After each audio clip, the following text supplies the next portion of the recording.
Okay, let's look at some examples. So first off, let's start off with a two-tailed test, hypothesis test. So here, let me write the problem. Okay, here's our problem. A scientist injects rats with a drug and wants to determine if their mean response time, this is something he's called, is effective. I guess it's how quick they react to things, is effective. And it's known, here in orange, I've written this, it's known that without the drug, their mean response time is 1.2. And there's a standard deviation of 0.05. After injecting 100 rats, the sample mean response time for these rats was 1.05. The sample mean of the mean response time for these rats is 1.05. So let's use a level of significance of 0.01 here in our hypothesis test and see if there's enough evidence to prove a difference. So our first step is, what the heck? Our first step is, let's set our problem up. So we need to figure out what our null hypothesis is and what our alternate hypothesis is. So in all these problems, you could probably use a stepped approach similar to what I use to solve your problems. Well, we're always going to have, when we're doing a mean problem here, we're always going to have the mean equals something. And so what does our mean equal? Well, in this case, our null hypothesis is our mean is going to equal 1.2. And what we're looking for, our alternate hypothesis, we want to show if our mean does not equal 1.2. And if it does not equal, if we reject our null hypothesis, we can conclude that our mean does not equal 1.2 to the level of significance of 0.01, then that would indicate that the rat's mean response time is affected by the drug. Okay, so step 2, let's figure out and set up a test statistic. So for us, then our test statistic is going to be z, and I'll call it z sub t so we can differentiate it from our critical z. Our test statistic then is our z standard problem, x bar minus mu over sigma over square root of n. So we are very familiar with this now, this calculation we've done before. So let's just look for values and put them in. Well, x bar, that's our sample mean, is 1.05. Our population mean is 1.2. Our population standard deviation, it's orange up here, is 0.05. And our sample size was 100. Okay, this equals minus 30. That's quite a large negative number. Okay, so then our third step now is to compare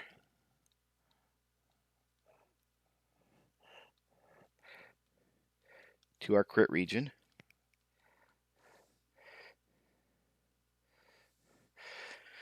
So we're looking at a two-tailed test here. Why is it a two-tailed test? Because this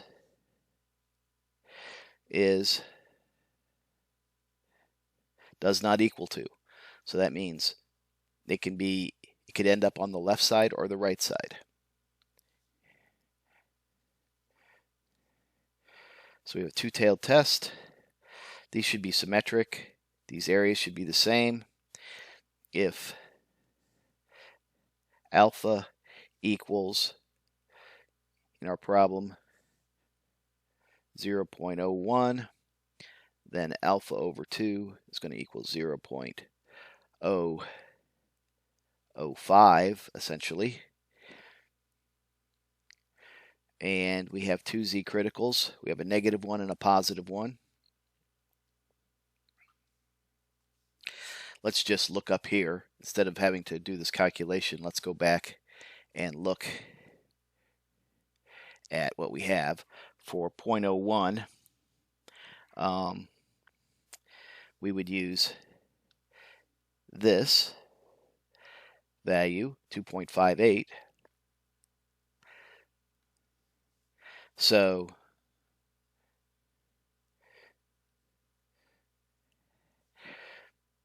this is going to be 2.58, and this will be minus 2.58.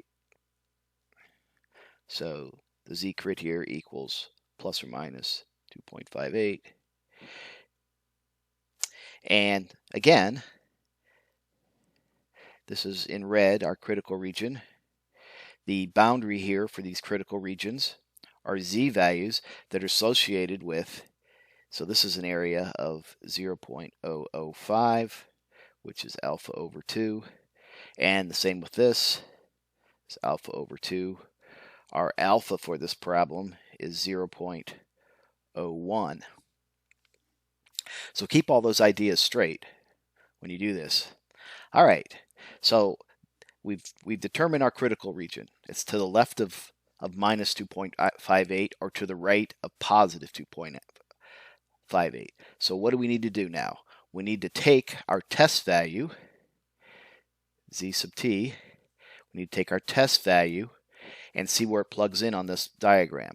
And it plugs in way over here. Z-test equals minus 30. So it's to the left of that. Therefore, I guess I'll put it over here. Therefore, we are going to reject our null hypothesis. Since the z ended up being in the critical region, we reject our null hypothesis. Now, if z would have been positive, number greater than 2.58, we would have also rejected our null hypothesis. Z would have ended up here. If our z value ended up anywhere in the center here, we would not reject our null hypothesis. But that did not happen. So I can make a statement now. I can say,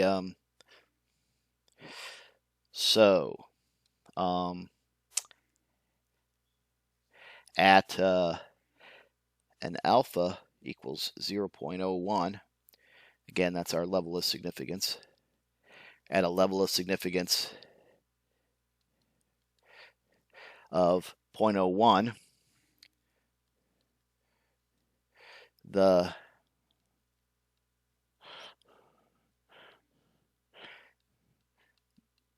rat's mean response time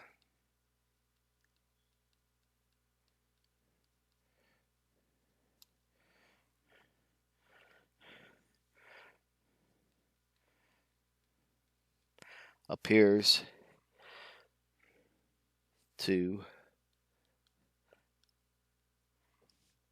not be 1.2 seconds, since we rejected the null hypothesis. So it does appear that the rat's mean response time does change. And that's pretty much all we can say. We can't really make any more claims than that.